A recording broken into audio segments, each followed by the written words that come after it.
Når vi tænker tilbage på 2015, vil vi altid tænke på vores mange både opture og nedture, spændende og ubehagelige oplevelser.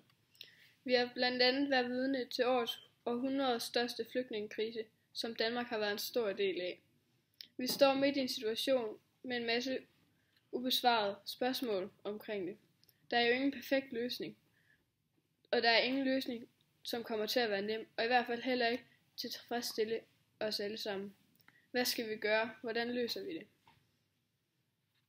Det er ikke en nem beslutning at stå med, da der lige pludselig kommer over 10.000 flygtninge ind i landet, helt overrasket. Man kan jo ikke bare lade dem finde et sted på gaden, og lade dem klare sig selv. Man er nødt til at give dem noget asyl, og det er ikke en billig omgang. Og det har både kostet vores kommuner og stat en masse penge.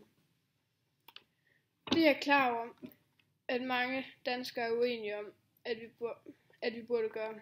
Men jeg synes, at man skulle sætte sig i deres situation, selvom det er helt urealistisk.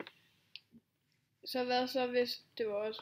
Ville det ikke være rart, hvis vi kom til et land, hvor de stod med åbne arme? Sådan skal flygtninge tænke om os. 2015 bød også på en rigtig ubehagelig oplevelse.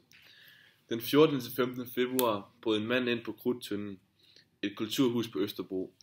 Her blev filminstruktøren Finn Nørgaard skudt og kunne ikke holdes mere i live til sidst.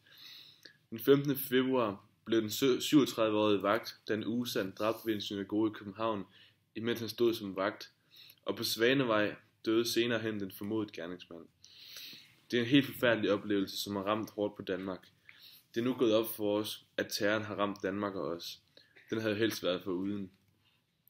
Grundet en ubehagelig oplevelse er vi nødsaget til at have mere styr på vores politistyrker i Danmark.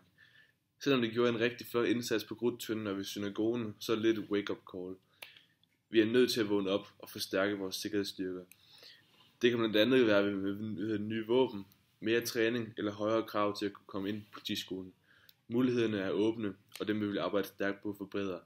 Alle tanker til de ofre og deres familier. Da vi i Danmark er en del af en stor organisation, EU, så bekymrer vi og tænker vi på de andre lande inden for den samme organisation. I november skete det i Paris og Frankrig. 130 mennesker blev enten bombet eller skudt den aften. Det er dybt forfærdeligt, og til dem, deres familier og bekendte, sender vi mange tanker. Alt håb forude. Udover det, så vil jeg gerne takke den mest betydningsfulde del i vores liv. Vores familie. Dem, som altid er der. Dem, som altid støtter. Og dem, som altid er på ens side og kun vil en det bedste. Tak. Uden jer har dette sted ikke været det samme. Til alle ønskes et godt nytår.